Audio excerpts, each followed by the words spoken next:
tels que nous sommes ce matin, le Seigneur nous invite à le rejoindre. Il ne se détourne pas de nous et il veut se mettre en route et en fête et en joie avec nous. Voici, pour ce dimanche et pour toute cette semaine, les commandements de Dieu. Nous sommes invités à les méditer, c'est un peu le thème. Et il nous est proposé de partager cette parole au livre de Michée. On t'a fait connaître, ô homme, ce qui est bien, ce que le Seigneur exige de toi, rien d'autre que respecter le droit, aimer la fidélité et t'appliquer à marcher avec ton Dieu. Sacré programme. Nous pouvons d'ores et déjà invoquer le Seigneur en le priant et lui demander: oui Seigneur, tu nous as dit de te suivre, de te respecter, de continuer à t'aimer.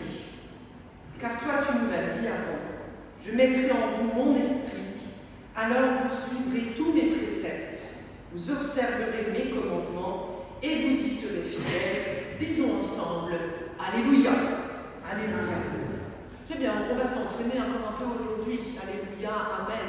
Et pour cela, sœurs et frères en Christ, venus ce matin, et à celles et ceux à la maison, vous pouvez ouvrir votre Bible au psaume 119, et tous ensemble, nous allons antiphonner le psaume sur votre feuille, puisque vous êtes nombreux. Je vous invite à dire ensemble, vous, ce qui est en caractère normaux, et moi, je vais dire ce qui est en caractère gras, et du coup, on va pouvoir se répondre. Prions le psaume 119. C'est vous qui démarrez, pour une fois.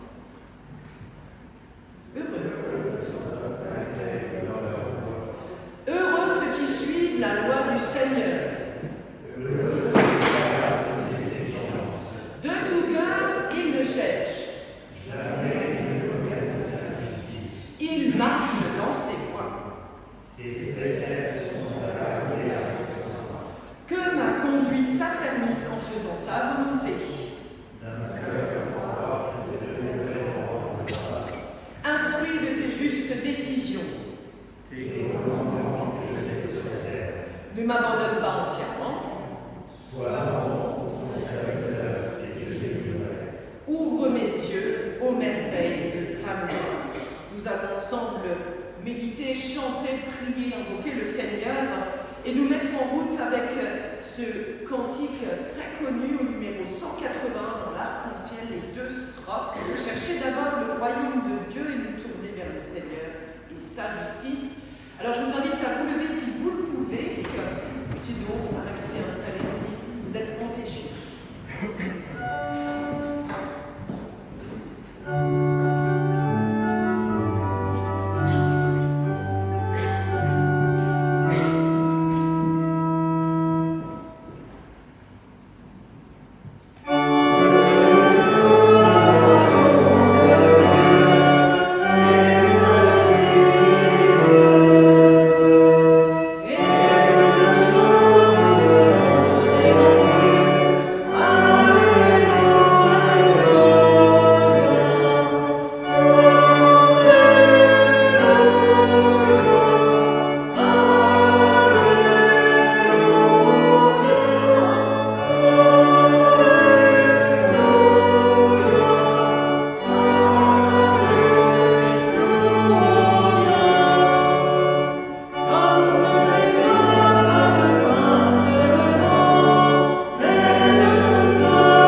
C'est un truc qu'on apprend au fur et à mesure de notre vie, qu'on nous transmet de notre plus tendre enfance, ou bien qu'on découvre à un âge plus certain ou adulte.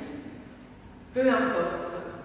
Car ce qui compte, ce qui est essentiel, c'est de nous rassembler devant Dieu, mais aussi chacune et chacun d'entre nous, avec ce qui nous habite, ce que nous avons traversé durant ces dernières semaines, ce que nous avons pu porter, ce que nous n'avons pas supporté. Là où nous avons échoué, quand nous prions, c'est le moment de tout déposer devant Dieu. Ça s'appelle aussi lâcher prise, tout simplement. Prenons ce moment pour nous, avec Dieu. Seigneur, ça y est, nous sommes rassemblés devant toi, dans ta maison, pour écouter ta parole. Seigneur, nous voulons t'adresser notre prière humble et sincère, prendre conscience de ce qui nous sépare de toi. Beaucoup de choses, Seigneur. Nous n'arrivons pas toujours à trouver les mots, mais aussi à avancer avec nos propres moyens. Nous t'écartons de notre vie. Nous pensons que nous arrivons à tout gérer sans toi. Souvent, c'est vrai, mais pas toujours. Seigneur, en toi et devant ta croix, nous voulons déposer les secrets de notre cœur. Ce qu'à toi nous pouvons, et seulement à toi, confier. Tout ce qui nous a blessés, là où nous avons péché, là où nous n'avons pas supporté, là où nous n'avons pas su remettre en question, là où nous n'avons pas été beaux pour suivre tes commandements. Seigneur, nous voulons croire, chacune et chacun à notre manière, qu'en déposant devant toi tout ce qui nous habite, c'est toujours pour mieux repartir dans la vie et pour retrouver notre liberté d'hommes et de femmes. Seigneur, nous te prions. Kyrie eleison. Sœurs et frères en Christ, relevez la tête toujours et souriez, mais oui, parce que quand nous prions, c'est à Dieu que nous nous adressons et le Seigneur est riche en compassion. Il nous le dit, ne crains pas, mon enfant, moi je t'ai racheté, je t'ai appelé par ton nom, désormais tu m'appartiens. Que celui et celle qui met sa confiance en Dieu et trouve sa joie en Jésus-Christ se sache toujours aimer, sauver et pardonner. Disons ensemble Amen. Amen.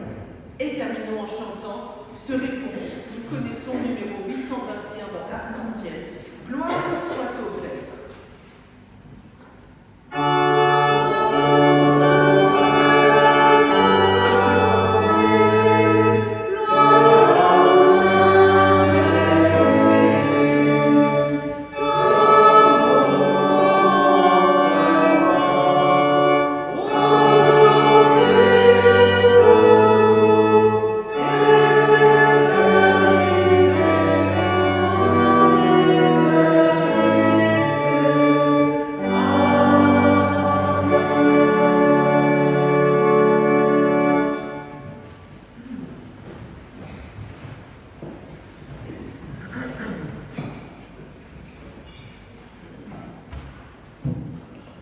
C'est le moment où je bois de l'eau parce que nous allons fêter dans quelques instants. Et oui, vous avez vu, on est un peu plus nombreux que d'habitude aujourd'hui. C'est cool, hein? Et oui, parce qu'en plus aujourd'hui, nous avons la joie d'accueillir toute la famille de Madeleine et de Georges Leininger, de Mittesheim, qui ont osé barrer la route pour venir jusqu'à Bertheville ce matin. Avec toute la famille, avec la fille Fabienne, son époux, avec une petite fille, les conjoints, les membres de la famille proche. Bienvenue à vous, sœurs et frères en Christ. Chers amis, Madeleine et Georges vous ont conviés aujourd'hui. Alors, j'ose demander, je ne sais pas qui était là il y a 60 ans. Ah, il y en a quand même. Il y a 60 ans, exactement, 13 septembre à la mairie et 14 septembre à l'église de Mittesheim, Georges et Madeleine se sont dit oui. Ah, ça vient de suivre, super, on pourra le refaire après. Se sont dit oui pour fêter leur union, 60 années. On s'est retrouvés il y a 10 ans à Mittesheim pour fêter, c'était les Noces d'Or. Et puis, nous voilà 10 ans après, noces de diamant.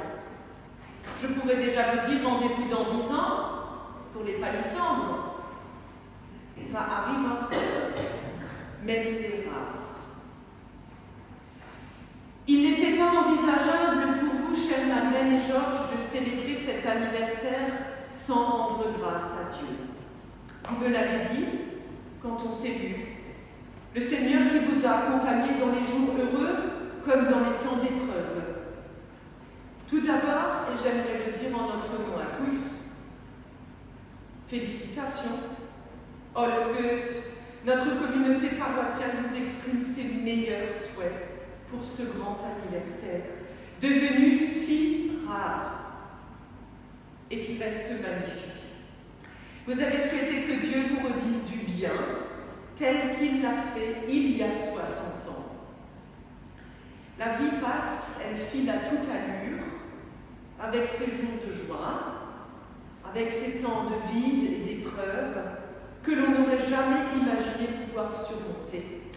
Tout cela, vous me l'avez dit, vous avez souhaité aujourd'hui le déposer devant Dieu, à l'image du psalmiste dans la Bible qui nous le dit, « Mon âme bénit l'Éternel et n'oublie aucun de ses bienfaits. » Alors, chère Madeleine, cher Georges, je vous invite à venir me rejoindre et je vais vous installer 2 sièges de jeunes mariés ici, et pendant ce temps-là, nous allons profiter d'un magnifique interlude.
Chers Madeleine et Georges, vous vous êtes unis, je l'ai déjà dit, en Amérique et en l'église de Mittesheim, le week-end du 13 et 14 septembre 1963. À l'époque, c'était le pasteur Klein qui avait célébré le culte.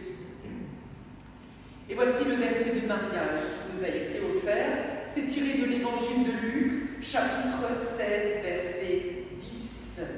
Celui qui est digne de confiance dans les petites choses est aussi digne de confiance dans les grandes.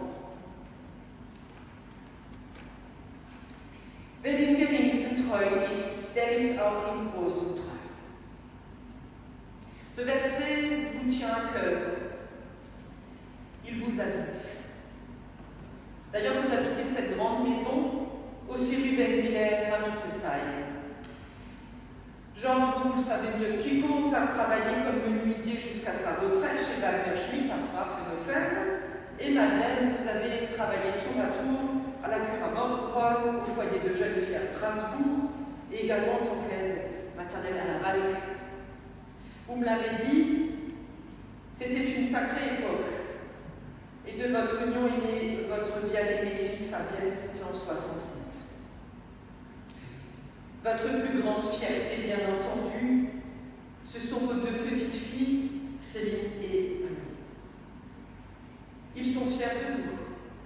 Il ne passe pas un moment sans qu'ils n'évoquent votre vie, ce que vous faites. Grande fierté d'être grands-parents. Depuis 47 ans, vous le savez bien, nous le savons, vous bossez. Madeleine et Georges, vous accueillez des personnes dans votre gîte, dont vous vous occupez tout le temps sans vous arrêter. Et vous me l'avez dit, en fait, finalement, vous êtes simplement heureux, comme ça, et reconnaissant pour tout ce qui a été, pour tout ce qui est. Et malgré tout, vous dites merci. Je vous invite à un moment de prière ensemble. Seigneur, en ce jour où nous fêtons l'amour de Madeleine et de Georges, viens nous rappeler à toutes et tous que dans la vie de couple, ce qui importe, ce n'est pas que tu fasses notre volonté, Seigneur, mais que nous fassions la tienne. Ce qui importe, ce n'est pas que nous vivions longtemps, mais que notre vie ait trouvé son vrai sens. Ce qui importe, Seigneur, ce n'est pas ce que nous faisons l'un avec l'autre, mais comment et pourquoi nous le faisons.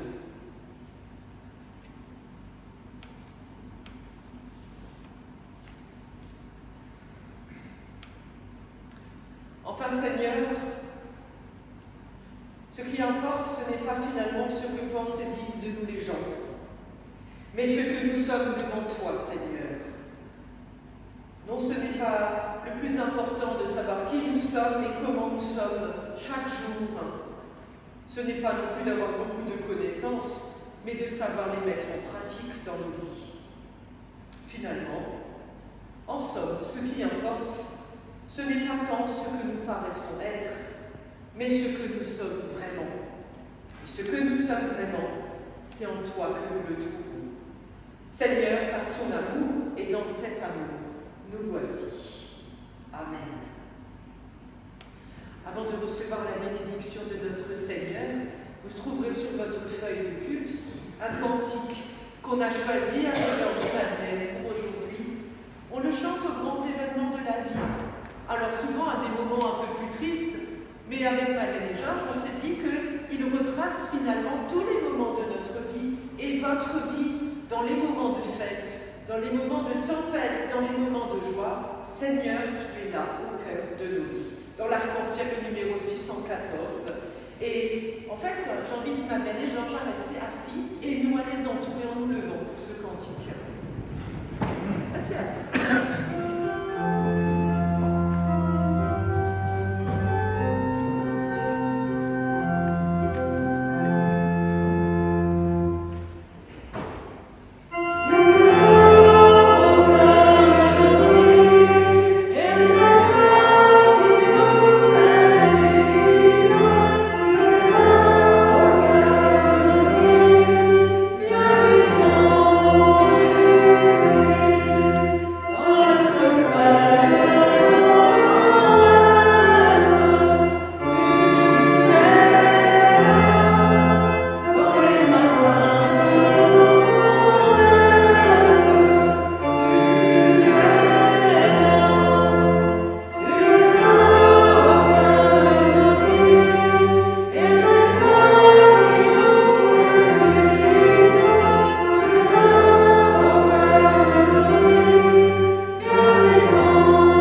Alors, chère Madeleine, cher Georges, ça va? Vous êtes bien installés.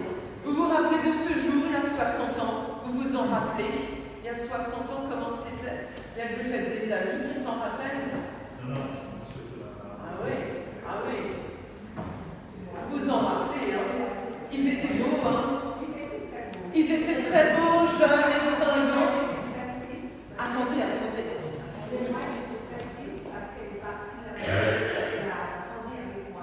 Ah, d'accord. Ah oui. Bon, vous avez le repas après pour régler un peu les comptes, alors. D'accord. Ben oui, c'est la famille. Vous êtes fiers et heureux. Oui. Oui. Madeleine transmet que voilà, vous êtes sa cousine, voilà, et que vous l'avez élevée. Elle le dit. Chère Madeleine et Georges, les souvenirs remontent et quand on s'est rencontrés, vous avez évoqué beaucoup de choses. On en a parlé. Quoi qu'il arrive, vous avez souhaité ce matin que le Seigneur vous redise du bien et qu'il renouvelle son engagement auprès de vous, comme nous venons de le faire en priant et en chantant. Chère Madeleine et Georges, je vous invite, si vous le pouvez en tout cas, à vous tenir par la main. Restez assis, voilà, noce de diamant, compréhensif, voilà, tenez-vous par la main, voilà. Chère Madeleine et Georges, c'est à travers des moments de bonheur, mais aussi d'épreuves que votre chemin commun a commencé ce 13 et 14 septembre 1963 pour vous mener jusqu'à aujourd'hui, en ce jour de vos noces de diamant.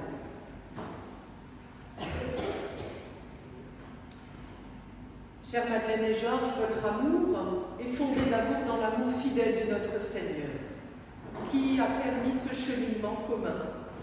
C'est pourquoi, et là je vais avoir besoin de Fabienne, également de son conjoint, je vais avoir besoin des petites filles également et des membres de la famille pour les entourer aussi, de répéter après moi la parole que je vais vous indiquer pour les aider, pour les soutenir, car même si vous n'étiez pas là tous il y a 60 ans, c'est durant ces 60 suivantes années jusqu'à aujourd'hui que cet amour s'est développé, a rayonné avec vous.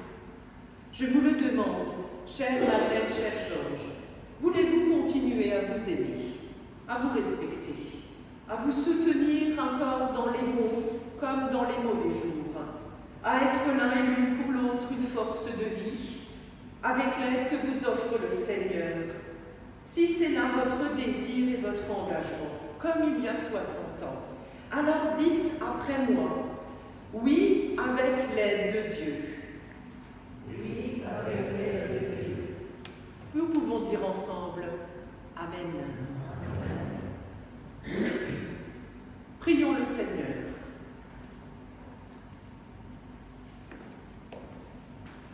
Seigneur notre Dieu, nous appelons sur Madeleine et sur Georges ta bénédiction. Donne-leur de pouvoir continuer à s'aimer et à vivre tout ce que tu as promis, quoi qu'il arrive.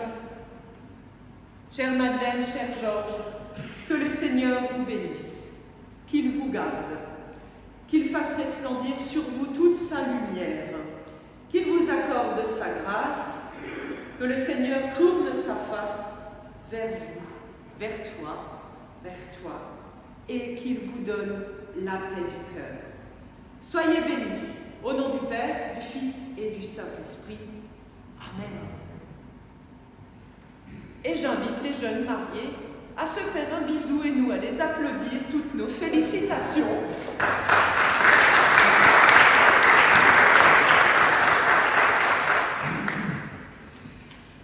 Voilà, il y a beaucoup d'émotions là. On va laisser les jeunes mariés comme il y a 60 ans se remettre et prendre le temps de partager un très bel interlude. Merci à Annie et Freddy pour cette interlude que vous allez maintenant interpréter. Et puis on va vous laisser retourner très tranquillement dans les bancs auprès de vos petites filles qui vont peut-être venir vous chercher pour vous raccompagner. Voilà. Oh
prions le Seigneur avant d'ouvrir cette Bible pour qu'on entende, on écoute, et puis surtout qu'on comprenne ce que le Seigneur attend de nous.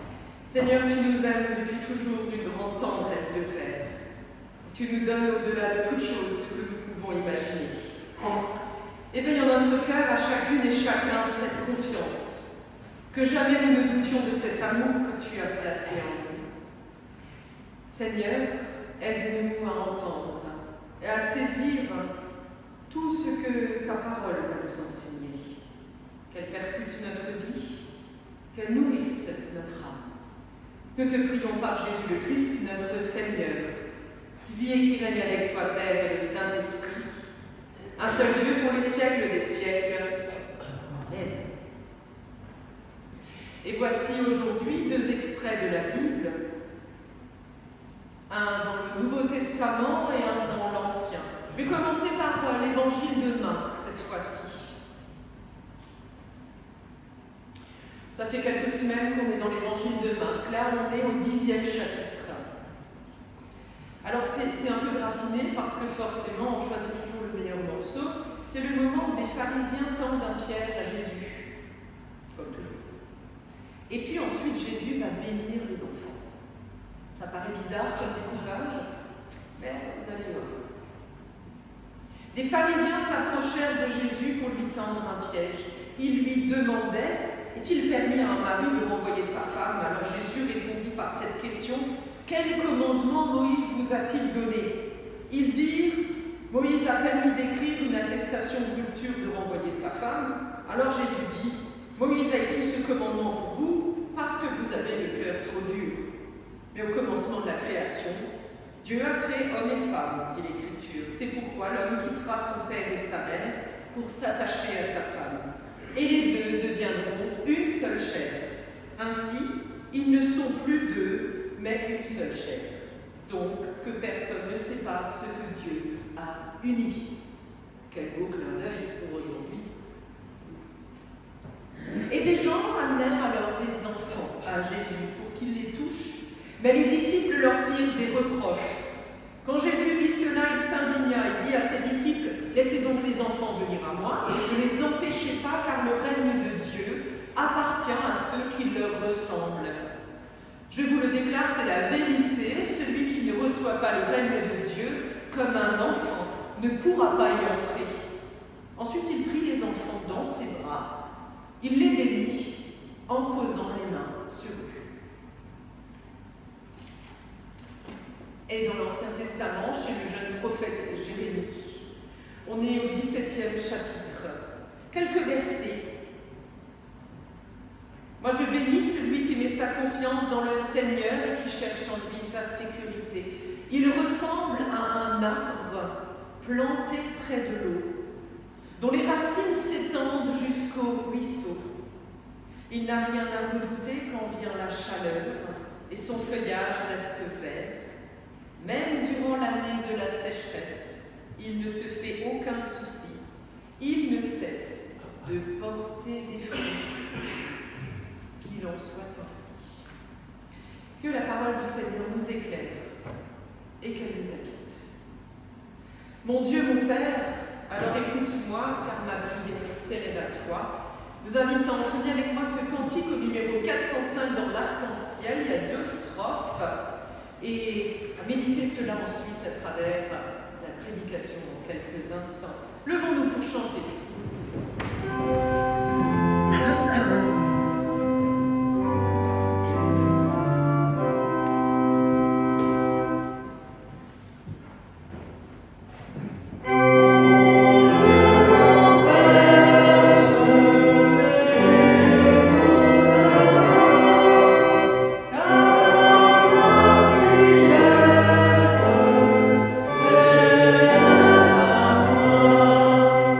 Oh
Pas bien.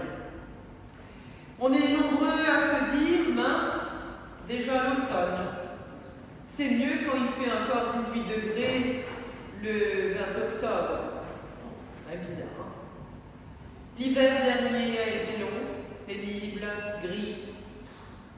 L'été a été trop court quand même, en tout cas pas assez beau.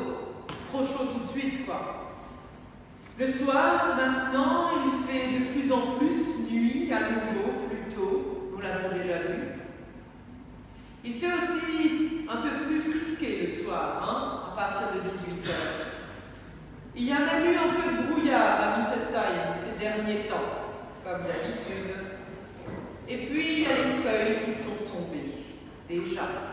Alors tomber parce que c'est l'automne ou tomber parce que c'est la sécheresse? Un peu des deux. L'année en tout cas se termine doucement.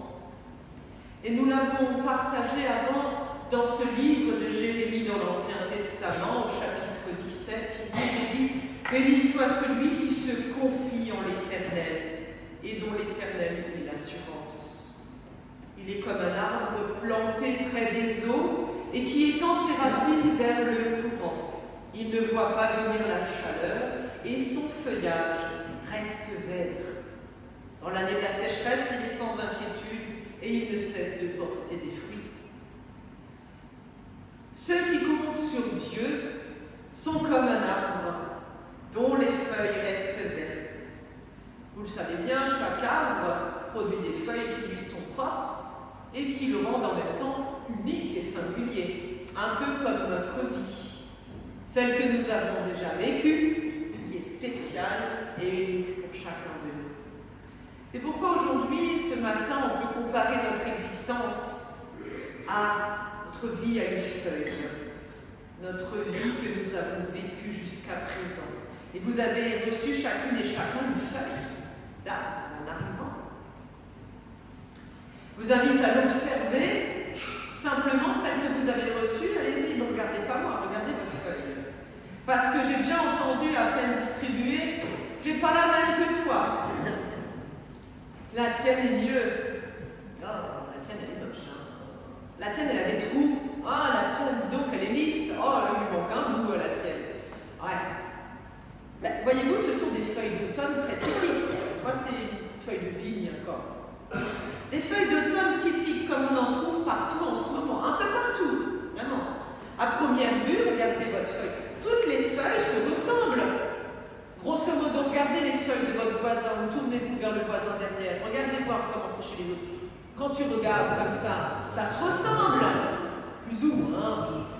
C'est à peu près la même chose. Il y en a qui ont pas de feuilles, aussi tout le monde en a eu.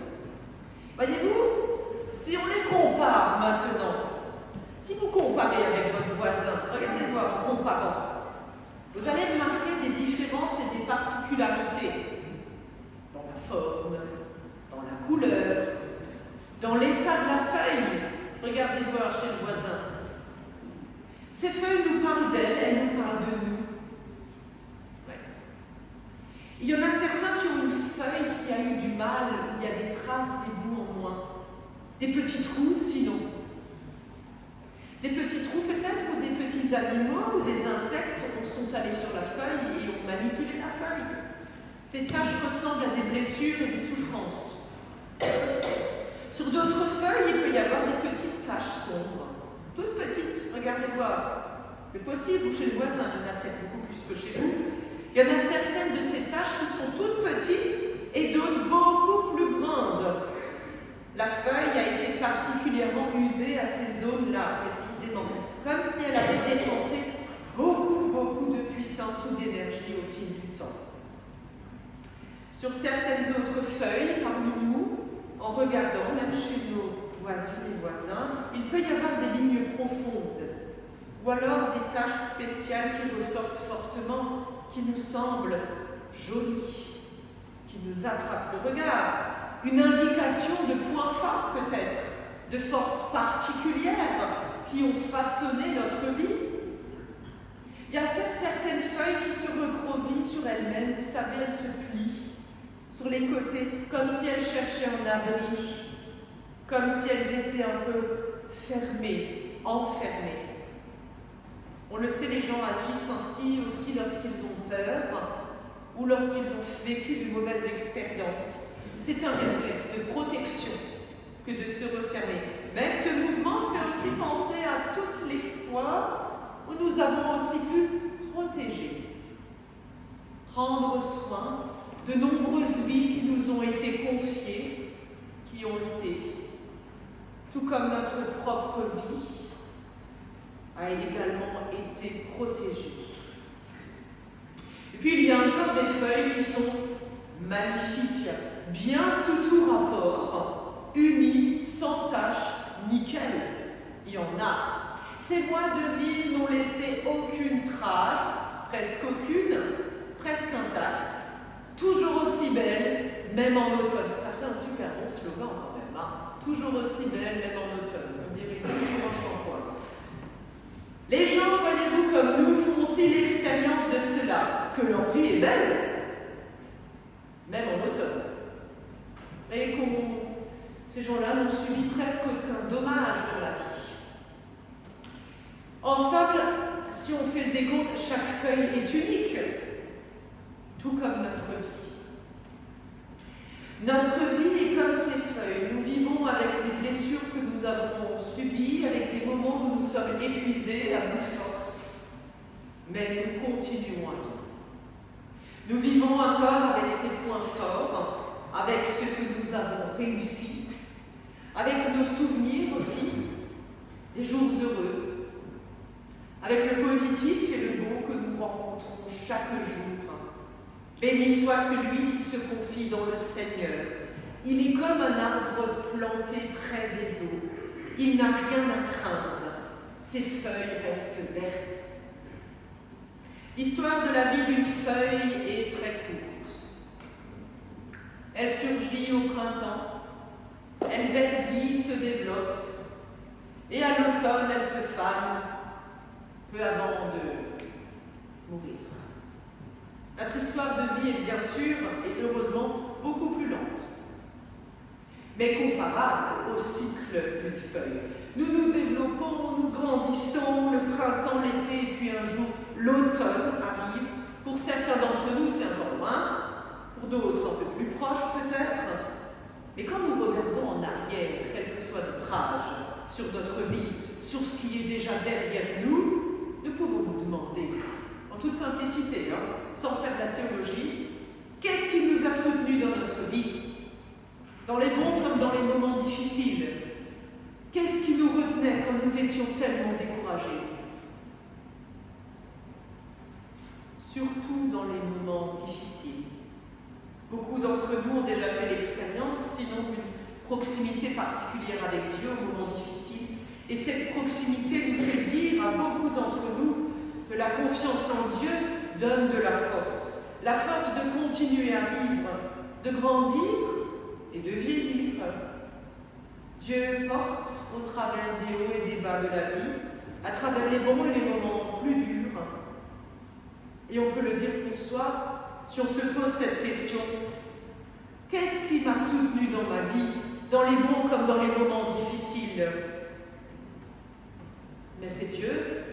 J'ai eu confiance, et lui a surtout gardé confiance en moi. Il n'a jamais lâché l'affaire. Surtout à l'heure de l'épreuve, des moments difficiles, il donne de la force et de l'espoir, et j'espère que ça va continuer, on peut se le dire. Qui ne se l'est pas déjà dit? J'espère qu'il va encore m'aider. Que Dieu nous accompagne, qu'il soit là pour chacune et chacun de nous, avec tout ce que nous avons encore à vivre, parce que Dieu lui-même l'a promis au jour de notre baptême, à toutes et tous. Il nous l'a promis, d'ailleurs, comme il a ouvert les bras à ses enfants, qui sont venus vers lui, et qui ne voulaient rien d'autre que l'amour, et l'amour de Dieu. Pour certains d'entre nous, justement, c'est encore une chose à découvrir, à travers des expériences de l'existence. Je pense aux plus jeunes. Ils ont encore la vie devant eux, comme on dit. Et puis, on le sait, c'est une richesse que de se laisser entraîner dans l'espérance.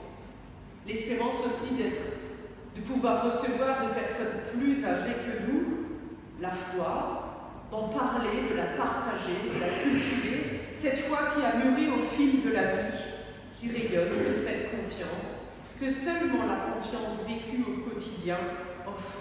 Alors par exemple, pour Madeleine et Georges, aujourd'hui particulièrement, l'espérance et la confiance au quotidien a été vécue plus de 60 années déjà de mariage.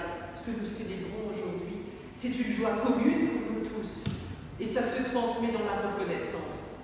Comme pour tous ceux d'entre nous qui ont déjà traversé les expériences de la vie, et quoi qu'il arrive, qui se sont relevés, et pour celles et ceux qui sont en chemin, qui se relèveront un jour, ça s'appelle une résurrection déjà, en route, en action, en vie, avec un grand V. Grâce soient rendues à Dieu pour son amour et sa présence, sa force qui redresse le faible et qui assure les pas sur les sentiers de la vie. Alors, le Seigneur nous donne d'accueillir d'abord avec cœur la vie comme elle vient. C'est ce que nous indiquent ces deux extraits du jour. À laisser passer ce qui est dur et à abandonner la dureté de cœur, quelle que soit la situation. Parce que ça nous tire vers le bas, ce genre, justement, de manière de vivre. Il nous faut lâcher prise. Car en lâchant prise, nous tendons les bras, nous les ouvrons au Seigneur, nous les ouvrons à la vie. Et enfin et seulement de cette manière-là, nous pouvons être touchés par celui qui nous attend, les bras grands ouverts, à chaque instant comme ses enfants. Il a dit, le royaume appartient à ceux qui leur ressemblent, à ses enfants. Alors ne nous y empêchons pas nous-mêmes d'y entrer, quel que soit notre âge. Oui, Jésus prit les enfants dans ses bras, il les bénit en posant sur eux les mains. Sœurs et frères en Christ, celles et ceux d'entre vous ici ce matin, celles et ceux à la maison, sinon, je vous invite très simplement, celles et ceux qui le souhaitent, à vous prendre maintenant la liberté. La liberté de vous prendre dans les bras, maintenant, pour vous dire tout le bien que Dieu vous donne, ou de poser la main sur l'épaule de votre voisine, de votre voisin, par amitié, sans crainte, sans peur, juste pour partager la lumière qui vient de Dieu avec son prochain. Et puissions-nous alors ressentir en faisant ça ce que les anciens voulaient dire quand ils affirmaient « Le Seigneur est ma lumière, il est mon salut. De qui pourrais-je donc avoir crainte? Le Seigneur est le rempart de ma vie. Devant qui tremblerai-je » Amen.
souvenirs, pour notre famille aussi. Voilà. Et on est toujours heureux, on salue nos plus de 300 internautes qui vivent le culte avec nous chaque dimanche. On est nombreux finalement, vous voyez, grande communauté.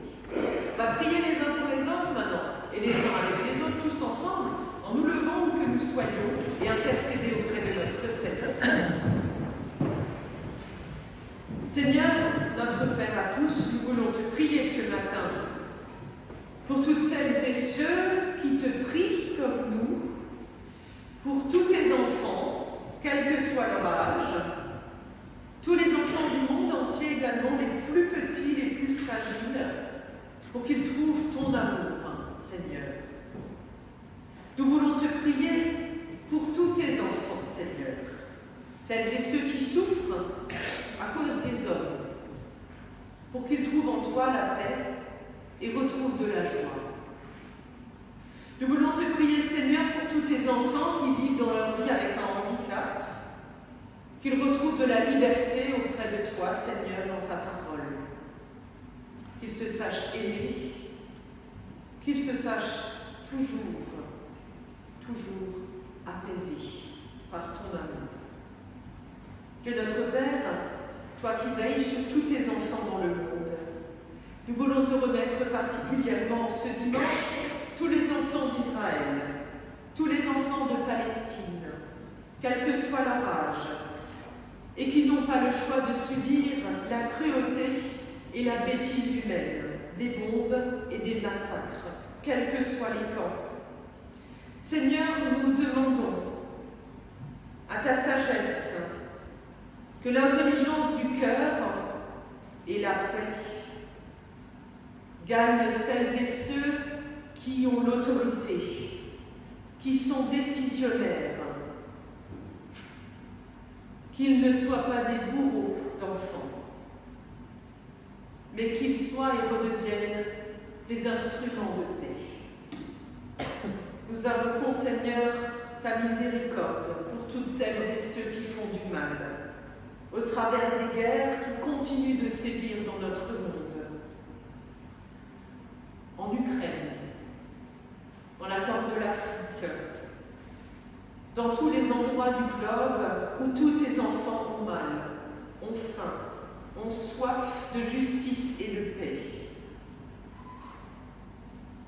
Seigneur, nous t'offrons notre prière d'abord pour les autres, et nous la tournons aussi, Seigneur, devant toi, pour que tu gardes nos vies comme elles sont, malgré tout, et avec tout ce qu'il y a. Que nous puissions un jour entendre que ton royaume accueille tous les petits, tous les grands enfants, en simplicité et en miséricorde. Seigneur, préserve en chacun la foi. Nous te le demandons au nom de ton Fils, mais pour nous, lui qui règne avec toi pour les siècles des siècles, nous te disons, notre Père, qui es aux cieux, que ton nom soit sanctifié, que ton règne vienne, que ta volonté soit faite sur la terre comme au ciel. Donne-nous aujourd'hui notre pain de ce jour. Pardonne-nous nos offenses, comme nous pardonnons aussi à ceux qui nous ont offensés. Et ne nous laisse pas entrer en tentation, mais délivre-nous du mal, car c'est à toi qu'appartiennent le règne, la puissance et la gloire, pour les siècles des siècles. Amen. Sœurs et frères en Christ, nous allons ensemble chanter, si je ne me trompe pas, Annie le 882 dans l'arc-en-ciel, que la grâce de Dieu soit sur toi. Vous avez deux strophes. La deuxième strophe a été composée par notre collègue Monique Giselbrecht de Reichshofen. Et entre-temps, j'ai appris qu'il y en a 5 autres qui ont été éditées des paroles par un autre collègue. On les partagera une autre fois.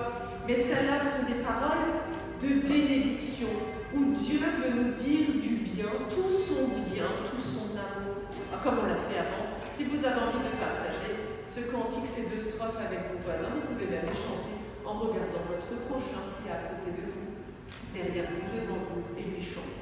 Que la grâce de Dieu soit sur vous.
Seigneur exige de toi, rien d'autre que de respecter le droit, d'aimer la fidélité et de t'appliquer à marcher avec ton Dieu. Telle est la parole, le livre de Michée. Sœurs et frères en Christ, que le Seigneur vous bénisse et qu'il vous garde, qu'il fasse resplendir toute sa grâce, tout son amour et sa paix sur vous. Soyez en paix, le Seigneur est avec vous. Au nom du Père, du Fils et du Saint-Esprit. Amen.